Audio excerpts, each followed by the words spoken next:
Okay, so I have the model here and I want to do some work with it. So it came on a 3/4 angle. So I'm going to rotate it and just unlock this and bring it down this way. And again, I put this one to be frontal here. So a 3/4 now. So I'm going to put it like this so I can rotate it to be flatter and rotate it this way. So that way it's more straight on both views. All right. Now I have a couple of things that I need to do. I want to retopologize it.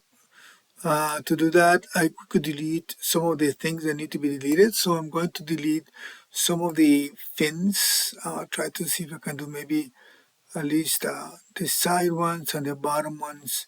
See how much I can get with it. I'm going to try to do it quickly here. So let me just zoom in a little bit there. Do on those side. So I go here and then if I press S, my select lasso appears, which is telling me that you can use it with Control Shift keys.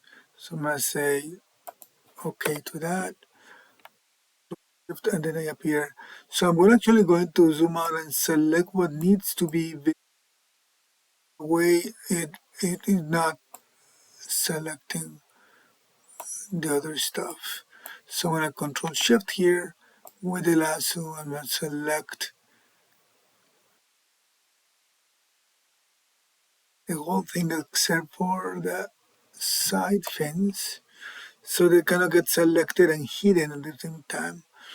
And let me see if I can go to this ones too. So when I select these ones,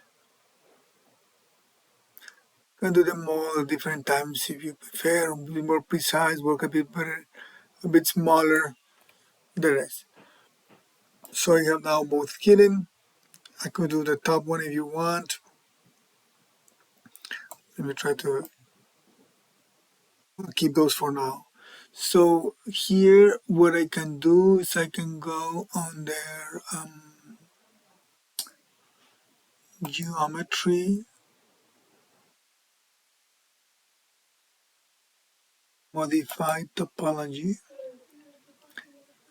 and I can say delete hidden. So that deletes the model. You might want to probably duplicate it here as a subtool before you do that. That way you keep your original. You can here as a subtool. You can duplicate this one. You duplicate before you delete it just in case. So I got us to those are already deleted. Those things you can go in closer and do a better selection if you want to. I'm just doing it very badly here, but you could do a closer selection and then remove or reselect or whatever you need to do. All right, so now I want to zoom in on this and I want to be able to retopologize. I could go do some sculpting and some cleanup and whatever you need to do to it. And then now I'm going to, let's pretend that I did all that. And I'm going to now go and modify. So I could try retopologizing it right away, but I tried several times and it didn't work with this remesher. With this remesher, you can tell it to adapt, or you can just tell it to do polygon count. I'm going to try with adapt first. And you see for example, remesh.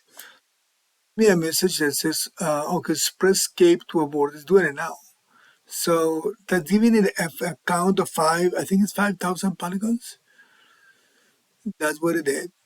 So if you look at the polymesh, it is okay. It's not great, but not too bad. I'm going to undo that. I'm going to do it more time. I'm going to say target poly count. Maybe I'm going to get more 10. And then see if that does it. Mine was aborting, was losing a little bit, so I had to do a decimate to reduce the amount of information. But this one seems to be doing it. So here it does a better job. You can go even bigger to go, I'm gonna do that. I'll try to do a bigger count, or let's say when I say 20, maybe type 20 right there. Say remeasure. Some other things to keep the edges and to try to maintain certain regions organized, which is a little bit better. Um, so you could do a bit more of that. And of course, from here you can export out the model. So if I'm going to say, for example, let me frame it here. Actually, I'm going to go to the side view. I'm going to frame it now. Now I'm going to try to, let me zoom out a little bit more. Well, I haven't saved. Let me do a save here. Save as.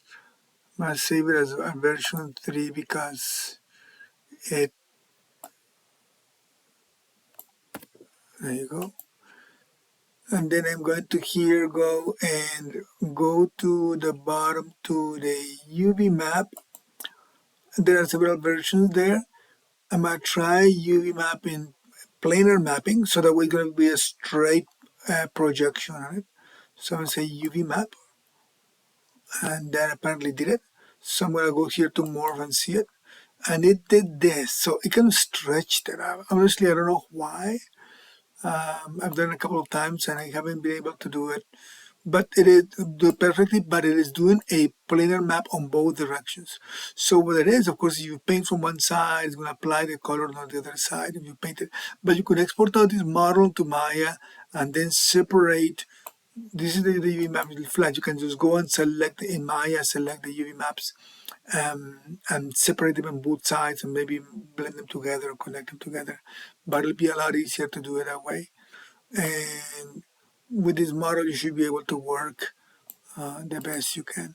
So maybe you can. I think you can have a bit better resolution if you want to, but definitely a lot of good opportunities to work some topology like this, and of course, have the low resolution content for rigging and animation.